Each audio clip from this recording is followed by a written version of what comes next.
Carving bro channel. நம்ம சேனலை subscribe பண்ணனா சப்ஸ்கிரைப் பண்ணிங்க ஃப்ரெண்ட்ஸ். பக்கத்தில் இருக்க பெல் ஐக்கானை தட்டி விட்ருங்க. அப்போ தான் நான் போகிற வீடியோ நோட்டிஃபிகேஷனில் வந்து சேர்ந்துடும் ஃப்ரெண்ட்ஸ். வாங்க ஃப்ரெண்ட்ஸ், வீடியோக்குள்ளே போகலாம். ஃப்ரெண்ட்ஸ், இன்றைக்கி என்ன பார்க்க போகிறோம்னா, சோஃபா கால் டிசைன் அடிச்சிட்ருக்கேன் பாருங்கள். இது மேலேயும் கீழேயும் பூ மாதிரி உள்ள டிசைன் வரும். நடுவில் வந்து டைமண்ட் அது உளியில் அடிச்சு விட்டுட்டேன். இப்போ அடிக்கிற பாகம் வந்து கீழ் பாகம், மேலே தான் கைப்பிடி வரும் சோஃபாவுக்கு மேலே.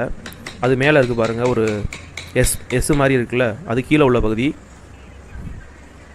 இன்னொன்று இருக்குல்ல, அது வந்து மேலே உள்ள பகுதி. ரெண்டு டிசைனும் ஒரே மாதிரி வரும். இது கொஞ்சம் அடிக்கிற கொஞ்சம் வேலை கூட தான். அது கொஞ்சம் கவனமாக தான் வேலை ஆக்கணும் இந்த இதில். ஏன்னா கால் ரெண்டு பக்கம் பிரட்டி அடிக்கணும். அப்போ தான் ரெண்டு பக்கமும் ஒரே மாதிரி இருக்கும். இல்லைனா ஒன்று ஏற்றமாக ஒன்று இறக்கமாக போயிடும். இது இதழ் மாதிரி தான் டிசைனு. ஃப்ரெண்ட்ஸ், இந்த வீடியோ ஸ்கிப் பண்ணாமல் பாருங்கள். இது கம்ப்ளீட்டாக அடித்து முடிச்சோன்னா கீத்துரி போடணும். அது நெக்ஸ்ட் வீடியோவில் வரும் ஃப்ரெண்ட்ஸ்.